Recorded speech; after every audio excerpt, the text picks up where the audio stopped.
আজকে মৌ ভট্টাচার্যের কোয়েশ্চেন ছিল যে চুলে পেঁয়াজের রসটা কি ভালো, পেঁয়াজের রস কিভাবে লাগাবো, কতক্ষণ লাগাবো, সারা রাত লাগানোটা কি উচিত?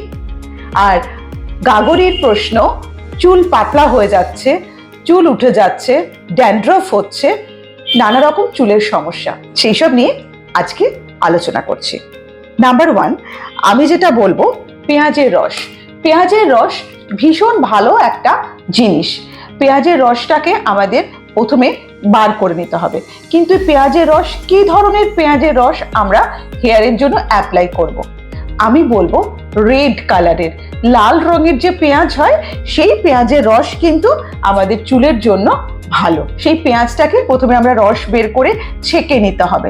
অনেকে আছেন পেঁয়াজটাকে লাগালে পরে চুলের মধ্যে লেগে থাকে, হাজার শ্যাম্পু করলেও সেটা যায় না। তো সেক্ষেত্রে আমাদের পেঁয়াজের রসটাকে বের করে প্রথমে কাপড় দিয়ে ভালো করে সেটাকে ছেঁকে রসটা বের করে নিতে হবে।